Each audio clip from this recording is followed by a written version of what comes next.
welcome back to Final Fantasy XIV, where we are still here in Il Mheg in Leader Urianger, and yeah, off screen I did the Evercorn quest and what followed after, and apparently a bunch of fairies are turned into giant beavers or something, maybe? It's a fairy kingdom. Things are crazy here. Anyway, Thancred. For Alphino and Alice's sake, let us be quick. It would be a shame to return only to find that they had been made to play one game too many. Now, the place we seek is the abandoned manor of a nobleman and scholar. The Bookman's Shelves, it's called, after the fellow's vast collection of tomes. An agreeable habitat for our friend, I'm sure you agree. If we follow the path north, we should find the place. Come along.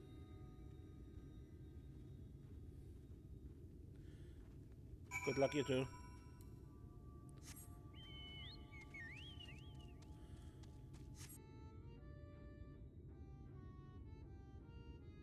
Okay, hopefully now it works without constant lags.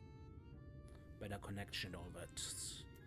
Yeah, I walked a bit in the direction, saw in my recording that the recording was stuttering and said, okay, I try it later. So, we want to follow Thancred.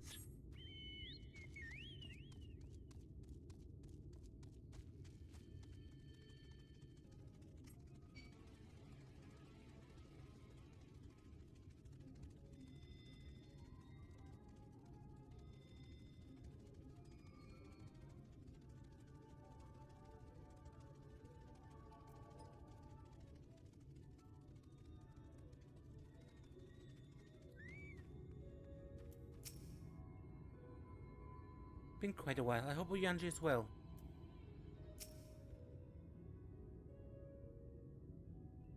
And here we are at long last. I give you Urianger's humble abode. Come, let's see if he's home.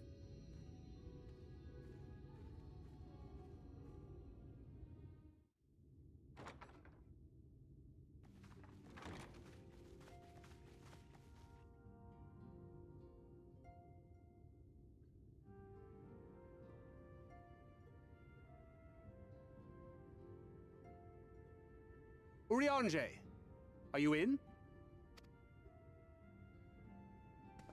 Unto a world weary of heroes, a hero wends her way.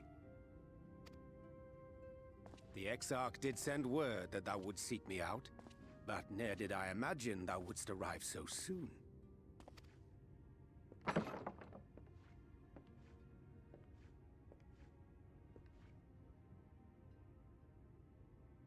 You look different. Full glad am I to see thee once more, my friend, and none the worse for thy travails.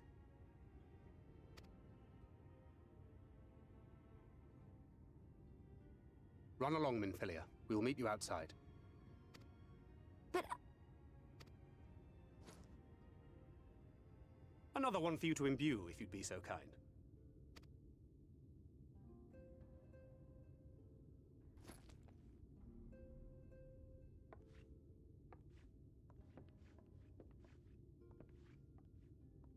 I take it thou hast met with our other comrades already?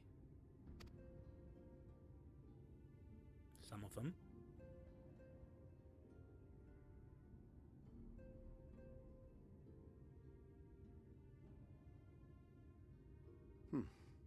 That Master Alphino and Mistress Alice now travel in thy company is of great comfort to me. As for the rest, it beginneth in earnest. The hunting of the Light Wardens, and perforce the war with Yulmore. Hark thee then to my words, and through them behold the vision that I did glimpse, that of the 8th umbral calamity.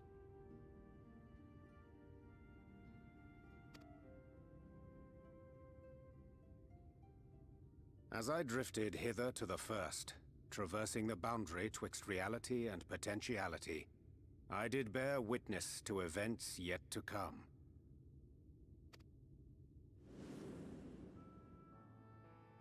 There I saw the combined forces of Eorzea and the Far East offering fierce resistance to the legions of Garlemald. So fierce, in fact, that they did begin to push the enemy back. Ilm by painful ilm at first, then yalm by yalm, and malm by malm in time. Yet the joy they felt was short-lived, for in so doing they did force the Empire's hand. Faced with defeat, the Garleans turned to a weapon most vile: Black Rose. Its potency defied all reckoning. Once released, the gas took on a life of its own, wreaking untold carnage not only in Eorzea, but in the provinces of the Empire besides.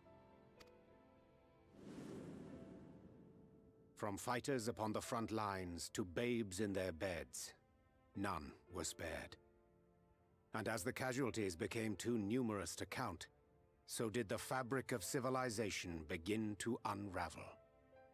Nor did the land itself escape unscathed. For spreading from the site of its release, Black Rose brought death to the very soil.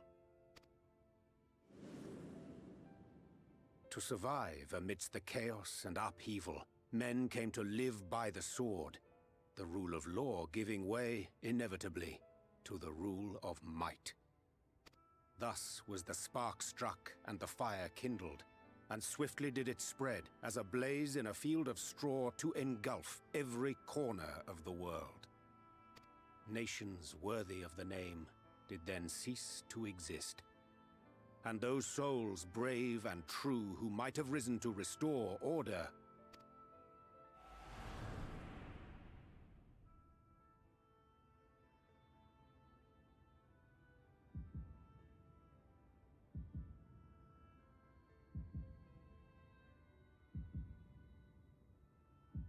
dead.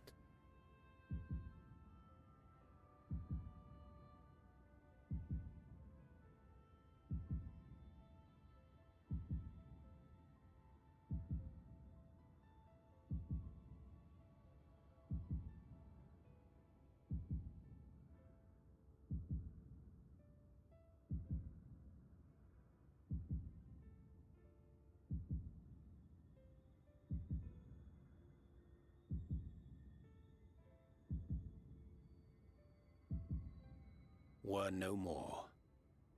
For the weapon spared not one, not even thee.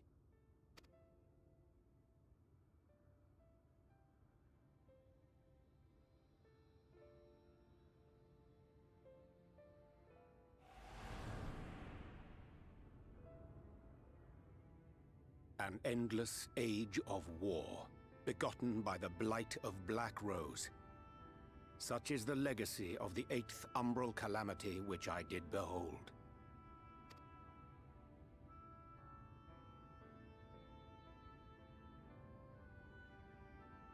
No matter the cost, we must forestall this tragedy. To that end, I have labored during my sojourn in this world, discovering in so doing the answer to a pressing mystery. That of Black Rose's inexplicable potency. Come. All right. Dost thou recognize yonder chart?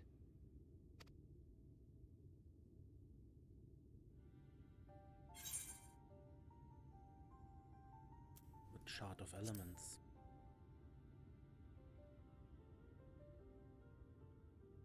Indeed. 'Tis a rendering of the elemental wheel, such as one might find in classrooms across the source. As the chart maketh plain, our world is composed of 6 elements, in addition to which there exist 2 poles in fundamental opposition. Astral, the active; umbral, the passive. As a reflection of the source, the first naturally compriseth the selfsame forces. Yet, curiously, there is a notable divergence in their nomenclature. To be specific, The denizens of this world employ not the terms astral and umbral. Thus was I moved to inquire what names said forces had been assigned. A simple question which yielded a most unexpected answer. Upon demanding the name of the pole aligned with activity and growth, I was told that as life's myriad colors combine to produce black, the people of the First had called it darkness. At this, did my mind begin to race.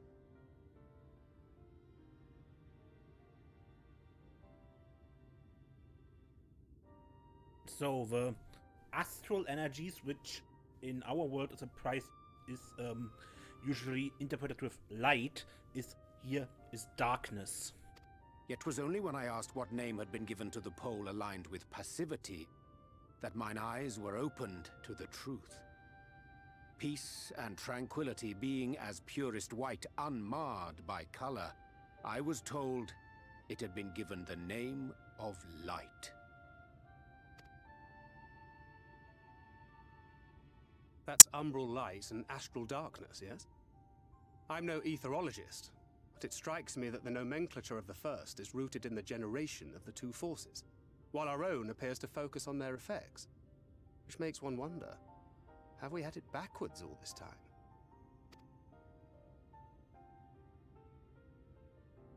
"'Tis indeed a compelling question, and one which beareth closer examination. Yet what knowledge we already possess sufficeth to explain the chain of events. The phenomenon of etheric thinning observed in the source is the consequence of light, the power of stasis, flowing in from the First to stifle the movement of ether within the land." Interesting. So we had been wondering at the end of Stormblood where that came from. So it comes from the First, from the connection between the two worlds. And according to Master Alphino, Black Rose slayeth by halting the circulation of ether within living beings. Light. Should such a weapon be unleashed even as the First were rejoined, replete as it is with light, we would have a disaster of untold proportions on our hands.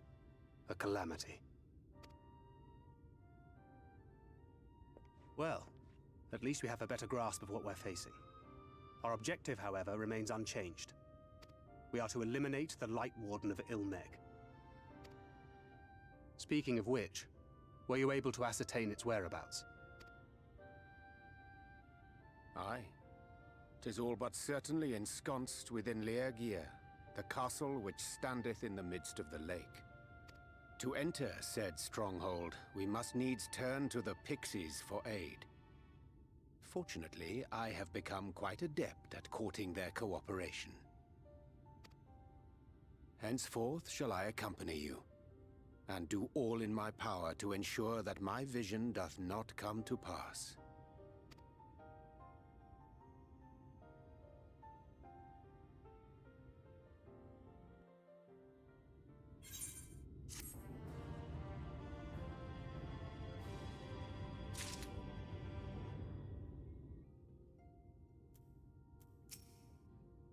We will be much bolstered for Urianger's company.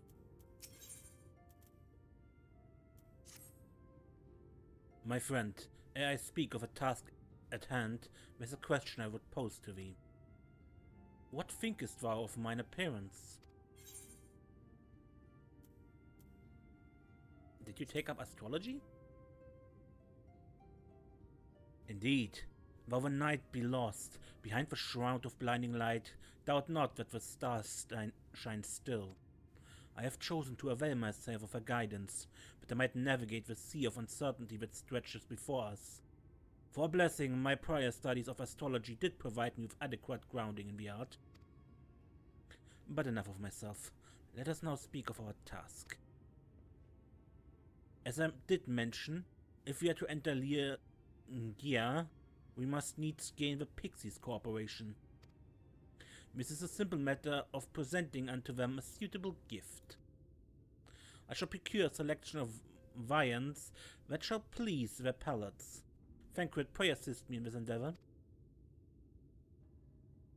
Meanwhile, Serenia, I bid thee to obtain that which will please their eyes. In these parts there abideth a vilekin known for its beauteous wings, the hawker. I shall lend thee a receptacle within which thou mayest capture a weakened specimen.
Thou art returned, wert thou able to capture a hawker?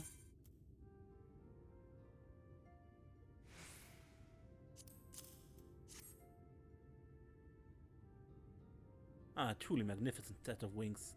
I shall tweak them at once to make fast their vibrant colors. Thancred too should return anon, upon which I shall ready all the items for presentation. Pray take thine ease meanwhile.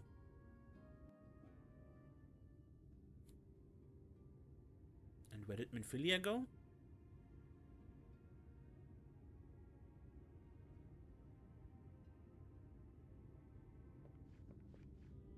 "'Tis done. The Pixies shall be well pleased with these gifts. Ah, lest I forget.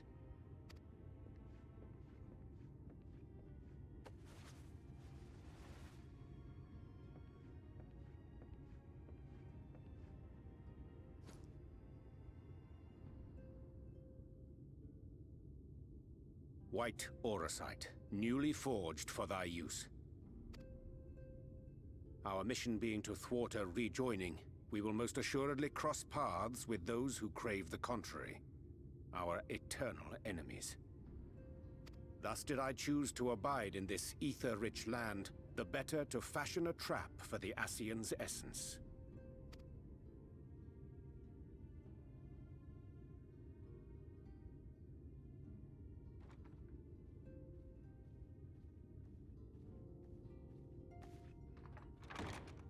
May I come in now? You may indeed, assuming you've finished.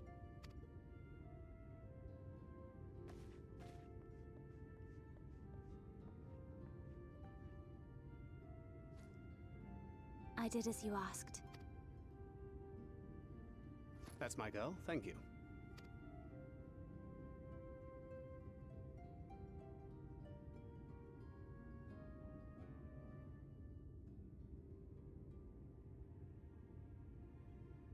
I should probably explain.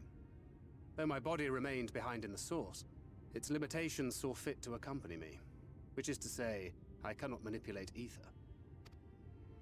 I took up the gunblade for its defensive advantages, but on account of my little impairment, I cannot imbue the ammunition myself. Luckily for me, Minfilia has quite a talent for it. Minfilia, once we set forth, we are not like to return for some while. If thou wouldst choose tomes to take with thee, let it be now. Really? May I? Of course, my dear. Yet have care thou dost not add overmuch to thy burden, lest I incur Thancred's ire.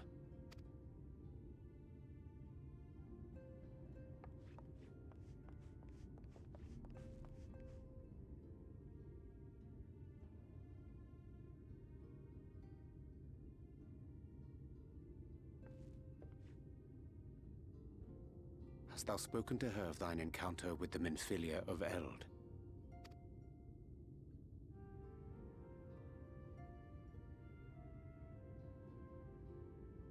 Well, I suppose now is as good a time as any. As you know, I freed young Minfilia from captivity in Yulmore some 3 years past.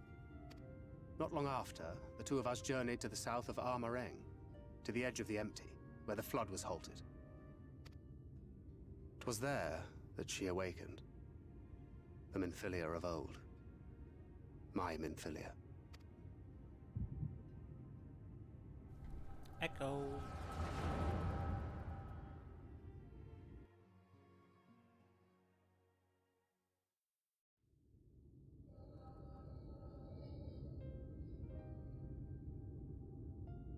Tell me, what must I do to bring you back?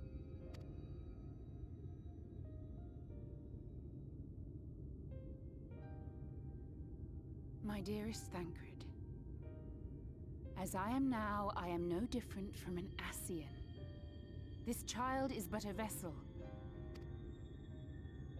One of many I have used that I might spread word of her enduring blessing and preserve the flame of hope.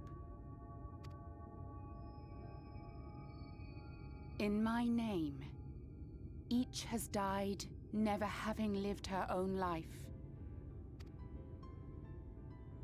I have taken enough from these children. I will take no more. But what of your suffering? Your sacrifice? This isn't fair! I will not stand for it. I cannot! There must be something we can do. Tell me!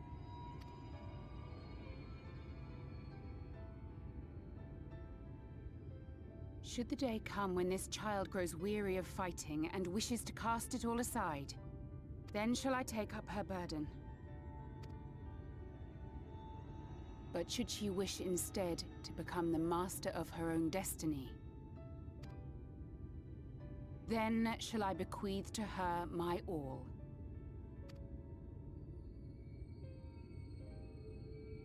Imbued with the strength that I reserve for rebirth, she may come to wield my powers as her own. And what of my wishes? What of Flamine's? What of all the people who love and care for you and want nothing more than to see you again?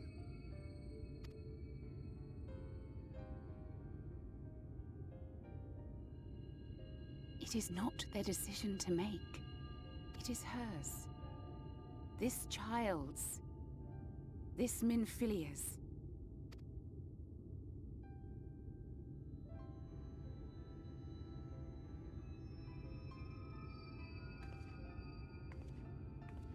You have ever watched over me, Thancred.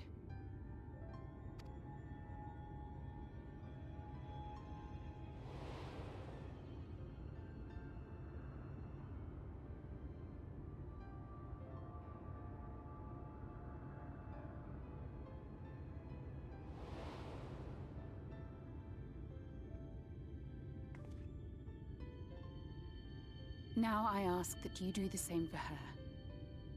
Protect her. Teach her. Stand by her as you stood by me. There is much and more she does not know.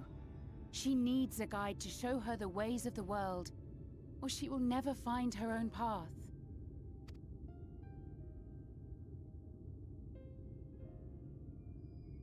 When the time comes, you will find me here. Until that day.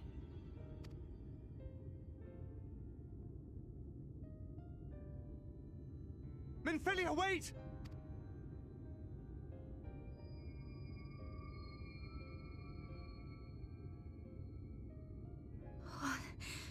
What happened?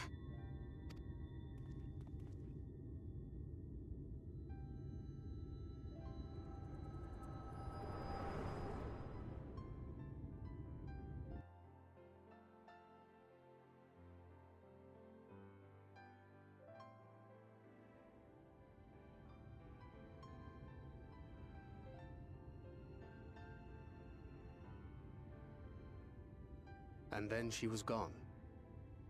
Minfilia, The girl claims to have no recollection of any of it. I have told her many things, where we came from, what we fight for, but of that day, I have not spoken.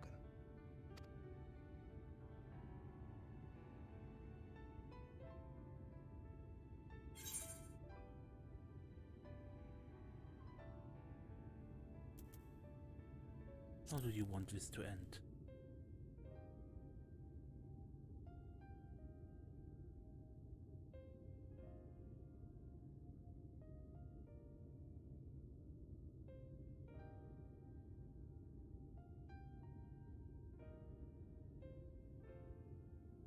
He doesn't know.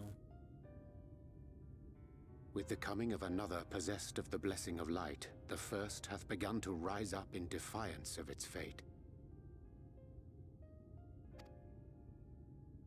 The question remaineth, however, who shall take up the flame of hope which Minfilia hath borne for so long?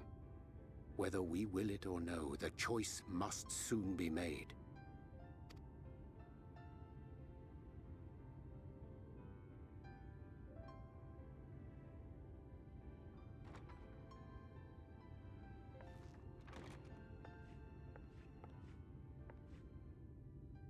I'm sorry I took so long. It was so hard to choose. In the end, I settled on just the one. That is well.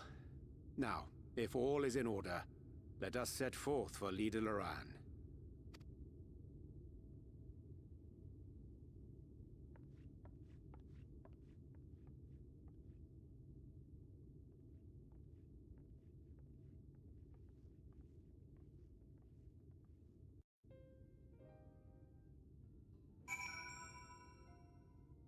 He doesn't know. On one hand, he wants Minfilia back, sure.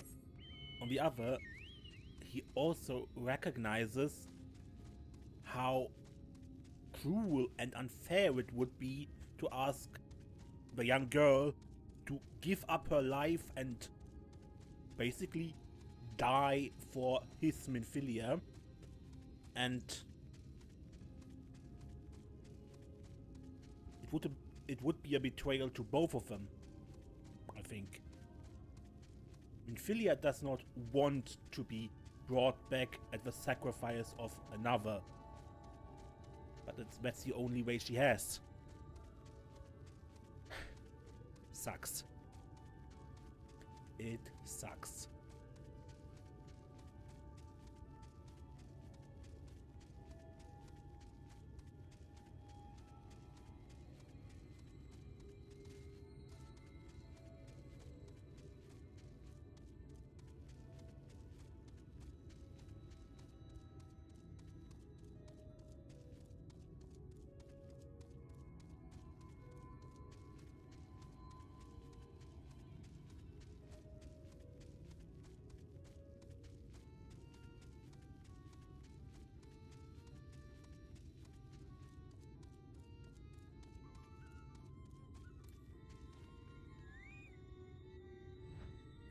Something I wanted to do. I recently was editing the Heavensward episodes and I noticed Thancred seemed to have two differently colored eyes. So heterochromia. But he doesn't have it here. Maybe an eye injury or something. I dare not ask what happened in our absence. When you have a moment, be sure to show your appreciation to the twins. They've endured a great deal on our behalf. Thank the gods your wife did any later, and I don't think I would have been able to live it down. You couldn't have returned at a better time. The Pixies had just decided that it would be amusing to have Alice and I exchange outfits.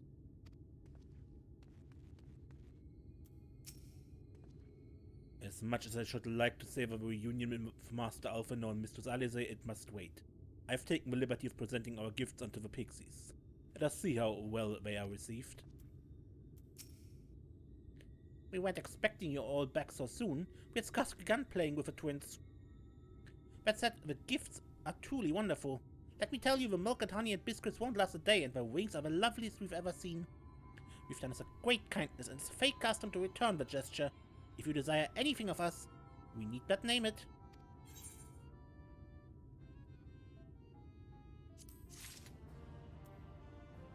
But I think with that I end this episode, and we continue here next time.